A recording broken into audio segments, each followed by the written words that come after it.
Hello, Lips. This is Dimitris from MetalKaoz in Chicago. How are you? I'm okay.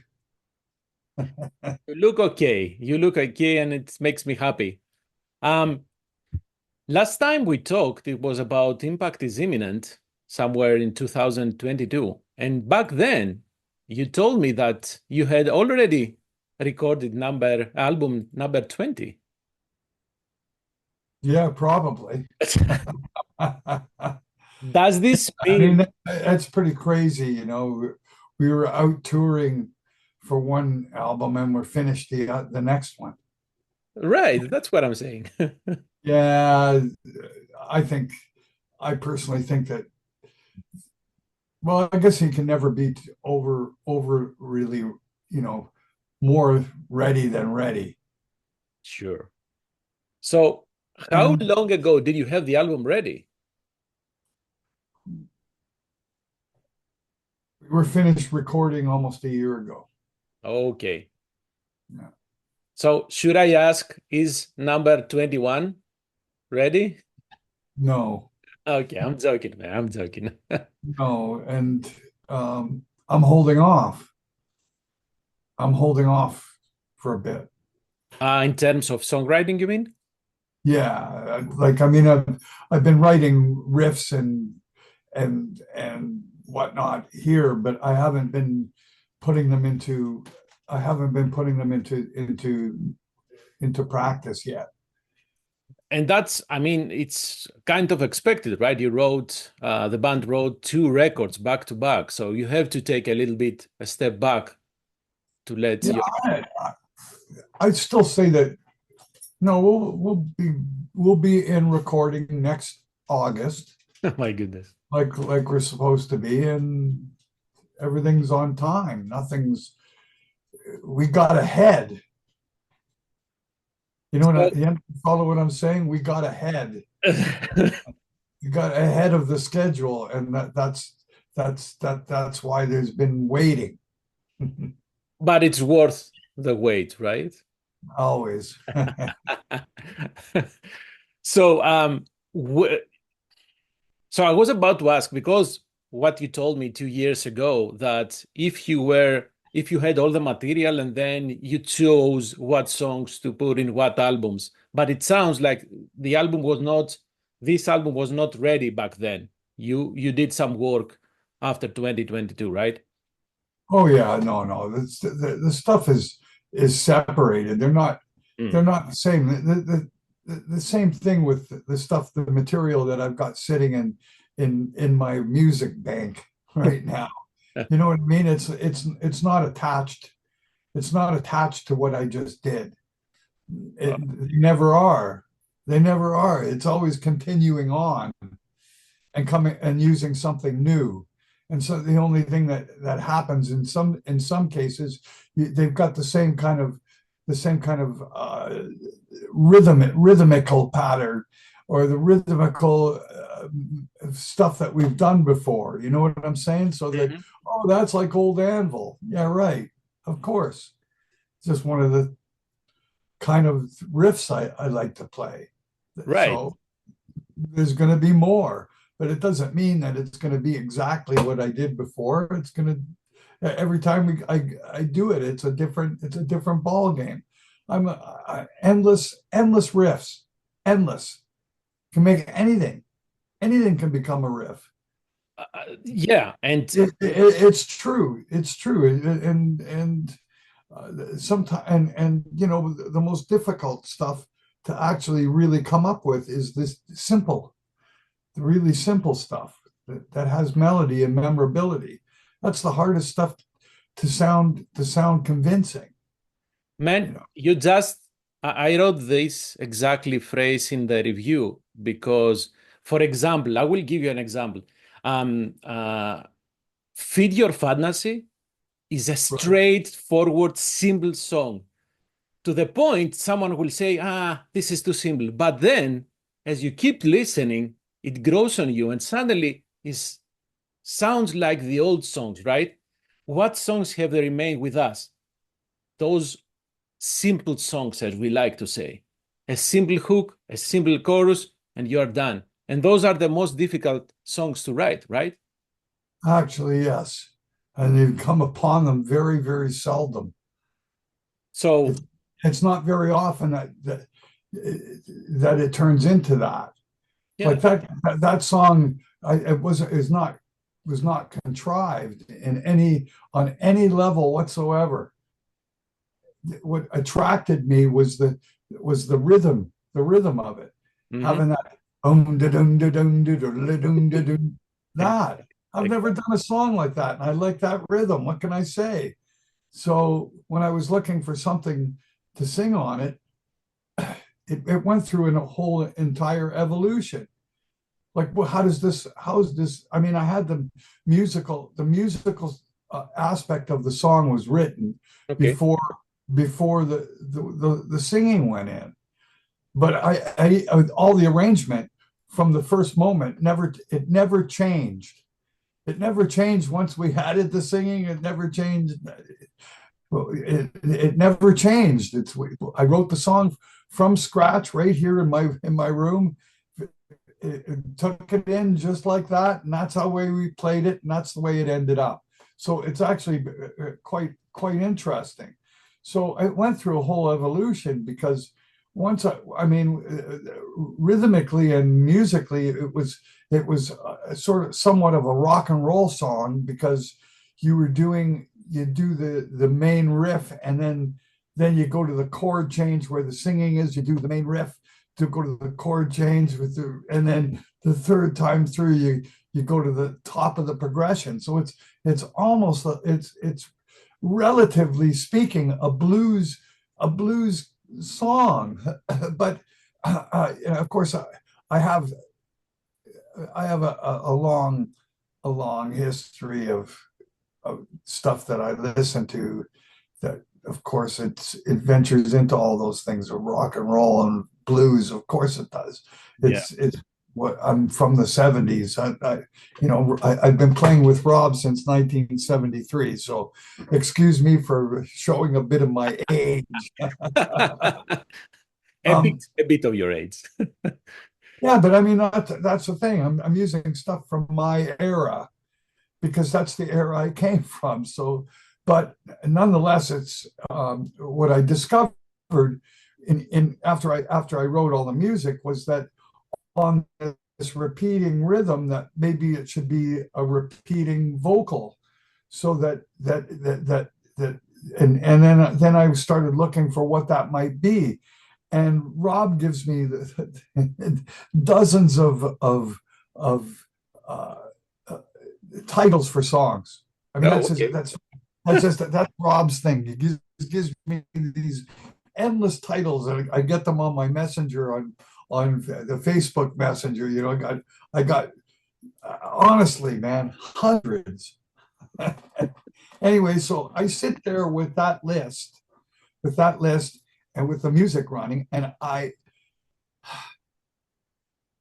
experiment hearing what a vocal line sounds like on that rhythm.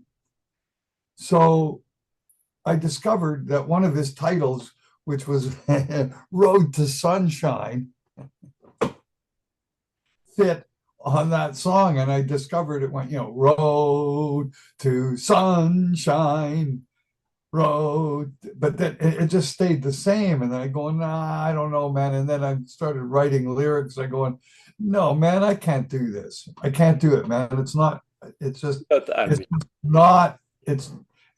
correct. Okay. And you know it. So, of course, I kept listening to it, and eventually it found its way to feed your fantasy as a result of a commercial for a travel agency. Come to Jamaica and feed your fantasy. And I went, there's the title. Man, I'm so wrong then, because I was thinking that, Lips is talking about a musician and who is feeding his fantasy by playing music, right? No, but no. It's what what the words were, not what the words were actually, Okay. not what the lyrics are, what the title was. Okay, So get it. once I discovered the title, it gave me something to, it gives me the platform in which to sit to write the lyrics. I You got need the title to know what you're writing about, right? you. What am I writing about? So yeah, it's more about what you're saying than it's about traveling to Jamaica. Uh, No, it's not about traveling to Jamaica. It's about feeding your fantasies and going after your dreams and making them come true, mhm. you Yeah, know, I was and joking, obviously. finding your fulfillment and happiness. That's what the song is. It's about that's what it means to be alive. I don't think people realize the actual weight of what I was really trying to say. It's actually the main reason you're alive. Man, you know what? That's what that's what we're actually here for. It's To difficult. dream, go wish things to be true, and try to attain them in our lives. That's what we're here for. To strive for tomorrow, to fulfill our fantasies. Mhm. That's what we're all here for. And if you don't, and ever you're filled with regret. That Then your life is filled with regret. I never got anything I ever wanted. That's a terrible place to be. Right, but You gotta you gotta go work for it, do whatever it takes to get the things you want, you know? Mhm. And it's and that's what you have to do. Anyway, that's kind of where that was coming from and how that came to be. Yeah, but still, it's very difficult thing for someone to do, especially when they are a little bit younger, to realize that, hey, if you don't do that now, there is a very good certainty that you will regret it later. Yeah, well, there's a lot of things Mm. that you're young, realize until Unfortunately, later, and sometimes too late. too late. And in fact, you never know when it's too late. It's not only your age. Sometimes things Yeah, happen. right. Anyhow. So the way you described how you wrote the lyrics for Feed Your Fantasy, is this the way you do for all the songs? You have the song ready, and then you start thinking with Rob's help, of course. Yeah, well, that's right. That's exactly it. I go through every song. It's like a puzzle, Gee, fitting a puzzle together. yeah. And once I figure out what the title is and where the chorus goes, then I know what the song is going to be about, and then I write my lyrics from my life perspective on whatever subject that might be. So that's how I approach the writing. But I'm looking for something that sounds correct. Yeah. And you're doing that with the right collection of words to That's right, because the word, it's not so much what the words are saying, it's how they sound. right, right. But even you can, I mean, it's obvious, road to sunshine does not sound, it's not, doesn't sound, it doesn't know. You just immediately know when something's not right. So, but what is right? See, that. But it's like when you find the things that don't fit, it's nothing more than a clue. It Right. ends up being a clue because sometimes what it is, it's a riddle, it's a puzzle.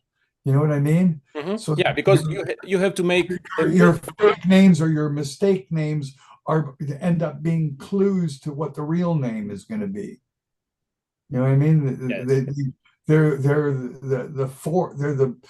the pre-thoughts before you get to what you're really looking for. It's Although this is great. what you did to me now. Whenever I hear Feed Your Fantasy, I will hear Road to Sunshine. It's your fault, man. um, I like to stay a little bit on the lyrics because really, even though you describe the process as the to my mind, I have it the other way around. Like Lips wanted to say something and he put it on the lyrics. You have Truth is Dying. Man, amazing lyrics. Word All Fools, the same. Um, you have the title track, one and only. You have there, you say originality, the key to But I'm able to aim it. It's not only what it sounds like, but it's also sometimes exactly what I want it to say, right. right? And Mhm. what I want to write about, right? World of Fools, it's interesting. I was in the van, and sometimes what I do is I just blindly write lyrics. Okay. What do I mean by blindly? I don't have the music. I don't know what the music is going to be. No clue. So I just I'm writing a song. I got really pissed off one day just about the way that people the way that the world is, and I just as we're driving and you want to kill time, I'm sitting there with my cell phone and I put it into the memo pads or whatever, and I start writing lyrics. So I wrote the lyrics to World of Fools while we're driving, right?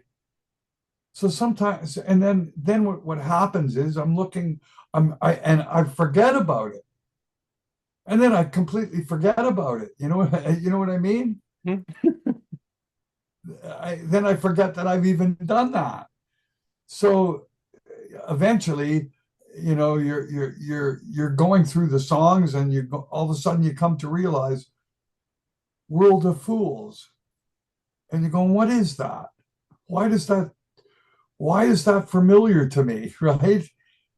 And I go look it up on my phone and I go, oh shit, I wrote all the lyrics for this already. Holy shit, look at that. They fit in the song. You need to become more organized, Lips. Come on. No, it's sometimes the pieces come to you, but they're in separate moments. Mm. And you don't realize that they belong together until you connect them, you know. But that's actually there's many different ways that I go about doing the same thing. So sometimes I write lyrics blindly, not knowing where they go. I just wrote lyrics. They're verses and everything. I don't know what song they're going on. They're going to be going on a song called "World of Fools." I don't know what which song the music is for. But when I discovered it, I was freaking out, man. I couldn't believe how cool it sounded on the music, like how well it actually fit, and especially once you start singing it. Now, in all of this was pre-planned before going into the studio. It's not like I did this, all on the spur of the moment. This was Okay. all very, very slow process, all done at home at my computer, and verifying what I'm doing with the producer, with Martin, because Right. I'm sending him the tracks, and then we're having a discussion about what I just sent him. So if I need direction or I get his opinion, and in most cases, once I'd send him something, all he'd say is another great tune. Thanks, Lips. Next. So And then, what okay, the teacher says it's good. I got an A+. Yeah. What about Rob and Chris? What are their involvement in the making of the album? Well, like I said, Rob gives me all the titles. Um, the other thing is it's the accompaniment. It's the proper accompaniment, and sometimes it of course it shapes the song, Mhm. Okay. makes the song complete. What do? They complete the song. Another piece of the puzzle, right? Yeah. So I will go back to the lyrics and ask you this. you say in One and Only, originality the key to success. Is it? And how Yes, can you achieve that? how can you achieve? Well, that's the big question. That's why success is so hard to get. It's in the music industry. That's why it's so hard to get, because you have to eventually acquire and create a brand that Yeah. sounds and is what it is. It can't be like anything else. It will never do as well as the original.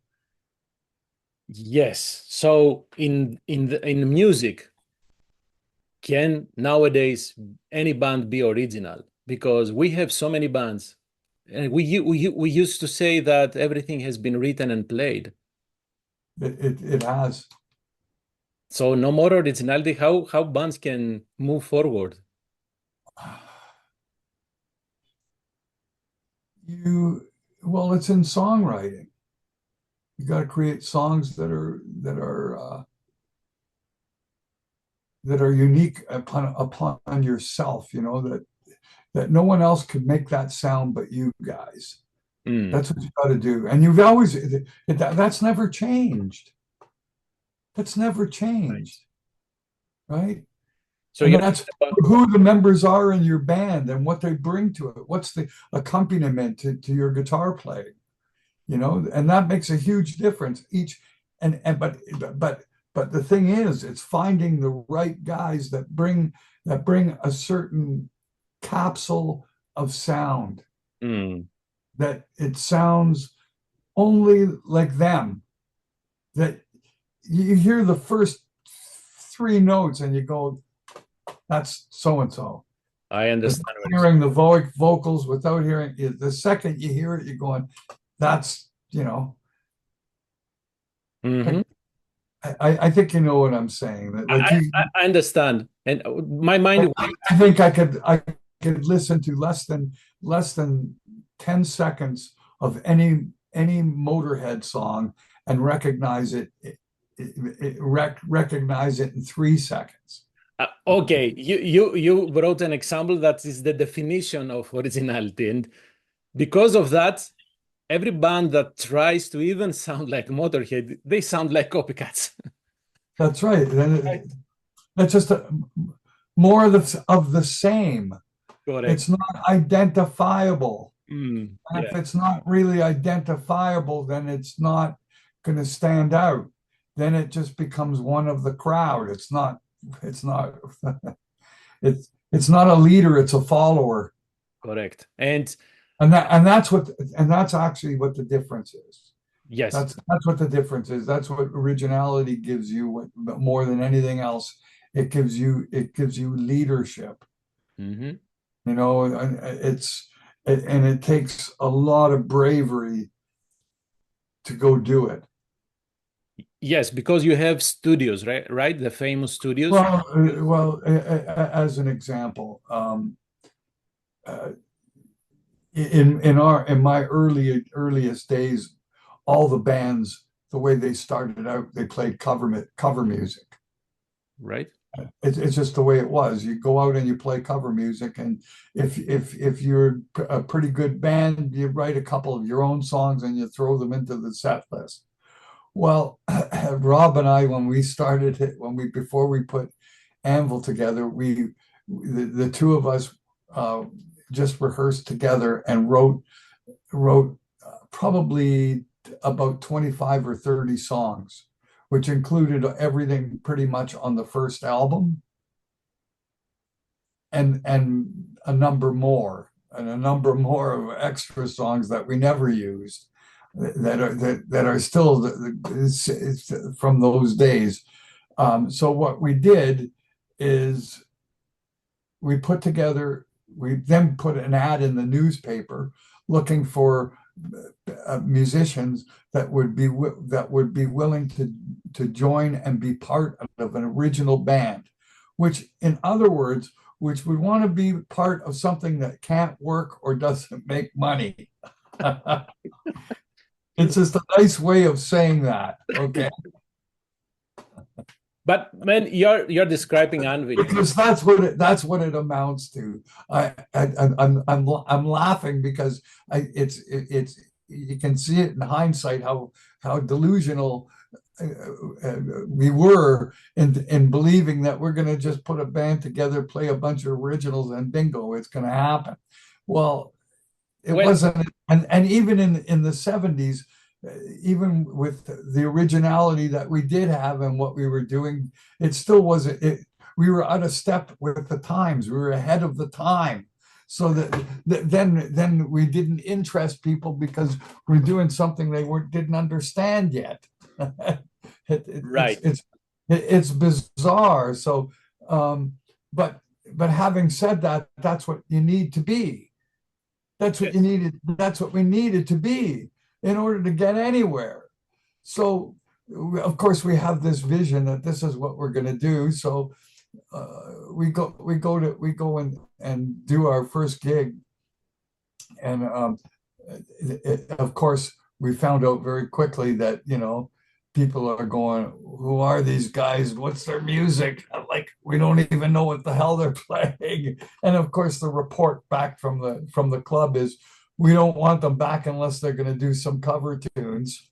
you When know, and that's what happened.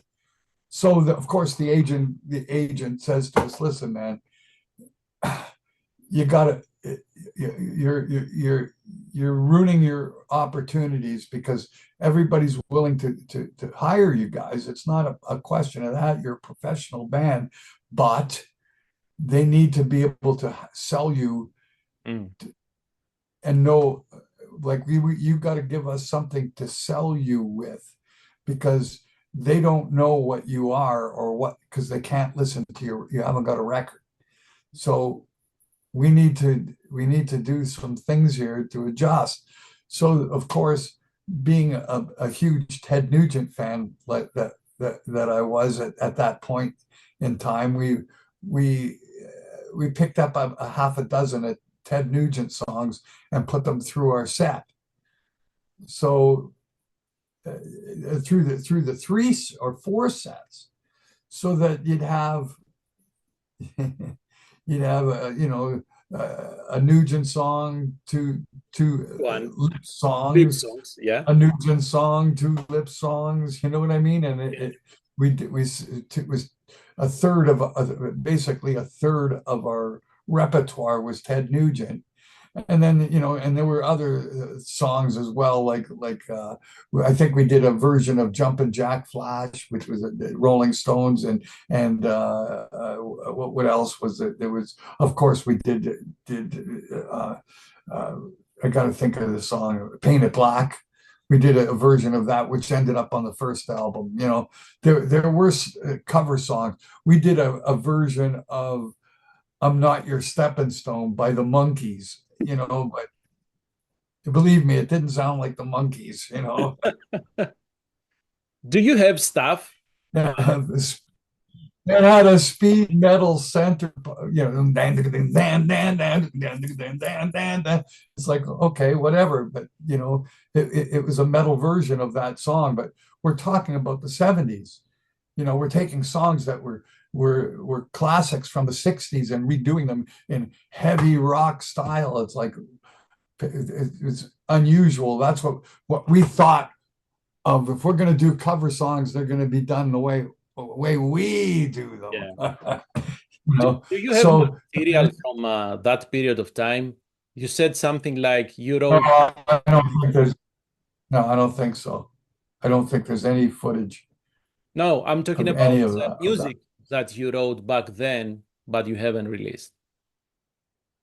Oh, there's lots of it, but it won't be released.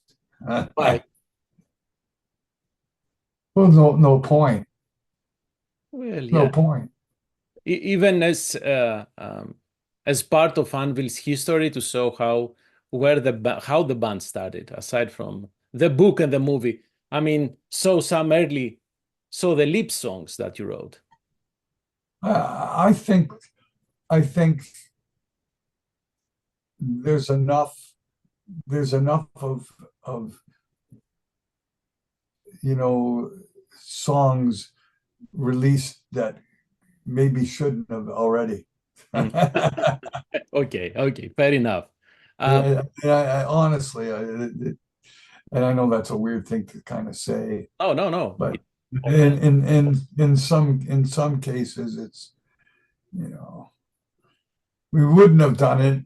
The record company did it. Okay, well, it could have been recorded better. If when they release when you release bad recordings, the least that you could do is do a good recording of it, so at least the song gets a fair chance. Yeah. And that's you're not giving it a fair chance when you're listening to it in a demo format or in some you know live gig somewhere and you're hearing a version of the song. It's just We have it's one and only. no. That's how I feel about it. So we Anyway, have one and only, and this is how Anvil sounds. And again, it's impressive to see Anvil going strong after all these years and keep doing that. And you have the US tour coming, starting on July 10th, right? yep, Have yep. you discussed at all, or have you thought about how many songs are you gonna use from the new album? Because 40 years of music is very difficult to have in a set list. Yeah, well, I think adding one from the new album is probably the most appropriate at any given time. One? Only one? Only one, yeah. There's no point because in most cases, in most cases, it's only one song that ever gets remembered anyway. Come on, man. Anyways, yeah, you know Yeah, way yeah. better than me though. Well, when you're talking about a 40-year history, once every song that I add from a new album, an old song disappears. True, but Well, that's the way it works. There is Anvil is but not. it's what it is.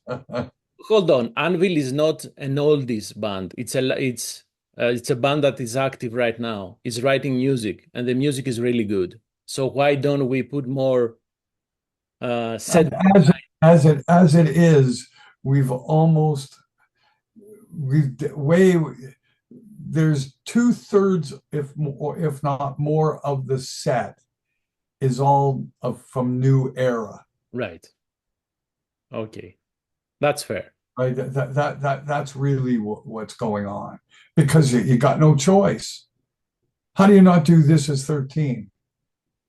You I know what don't I mean? know. No. Yeah. But if I do This Is 13, it means we're not doing Forge and Fire. Yeah, I can see the struggle. You understand what I'm saying? I do. I do. These are the kinds of circumstances that I'm faced with.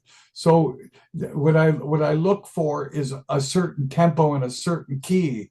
Hmm. And This Is 13 is interchangeable with Forged in Fire. So what I do every other night is I switch songs. Okay.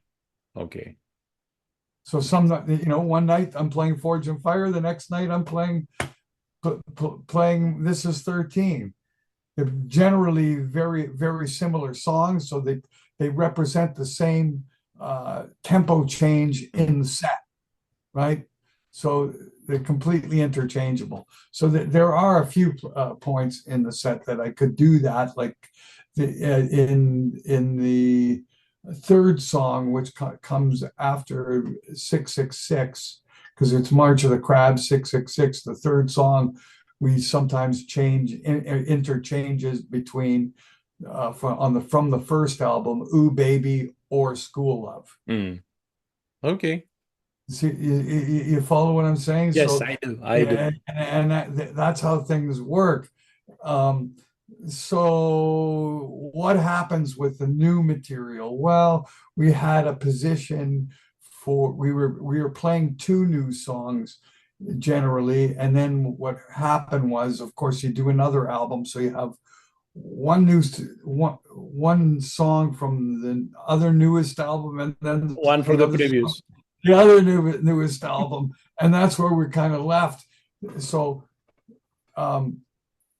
yeah, so right now we've got one from from Impact is Imminent, And and one. one from the newest album.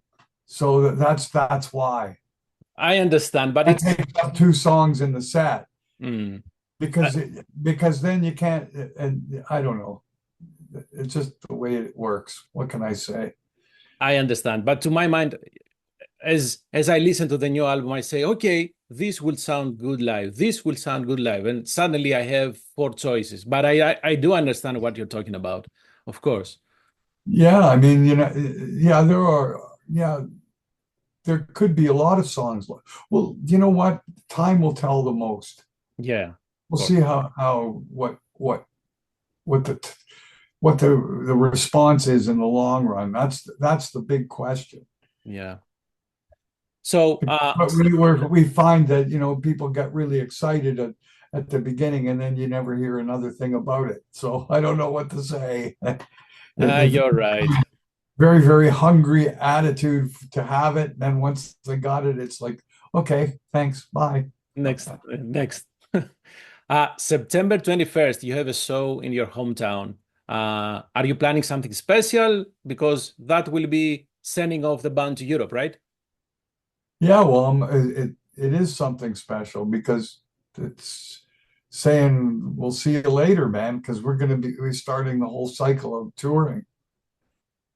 And The whole entire cycle of touring for the new album begins right there. okay, So so it doesn't start with the US tour.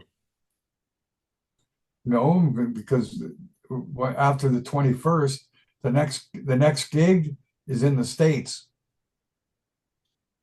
Uh, the US tour starts July 10th, right?